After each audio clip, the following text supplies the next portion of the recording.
Well, hello. You know, for years I have been talking to you about the profound value of animals in our lives. But if you don't take my word for it, how about listening to Mahatma Gandhi, who said, and I quote, "The greatness of a nation and its moral progress can be judged by the way its animals are treated."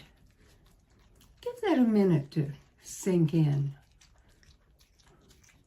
And then we hear from Anatole France, a Nobel Prize winner, and he said, "Until one has loved an animal, a part of one's soul remains unawakened."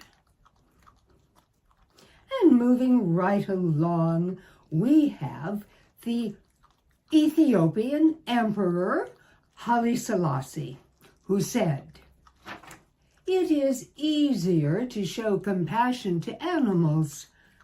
They are never wicked."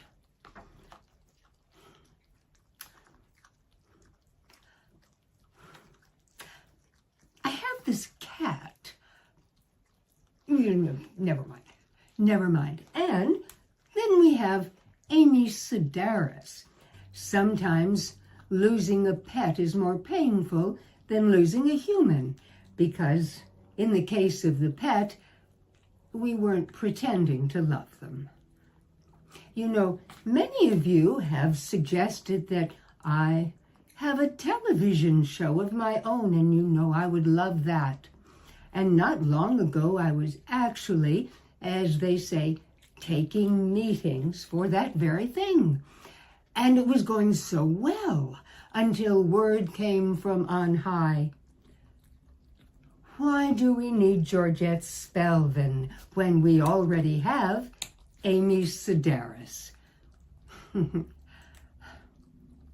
Oh, perhaps one day, in an entertainment universe far, far away, there would be room for both of us.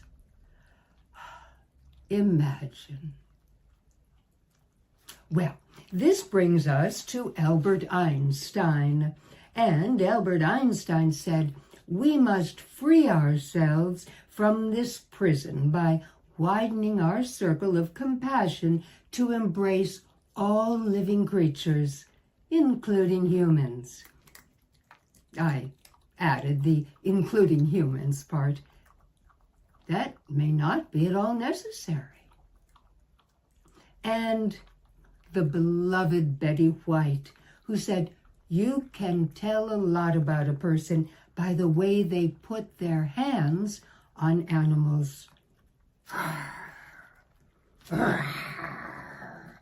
Oh, here it comes. Here it comes.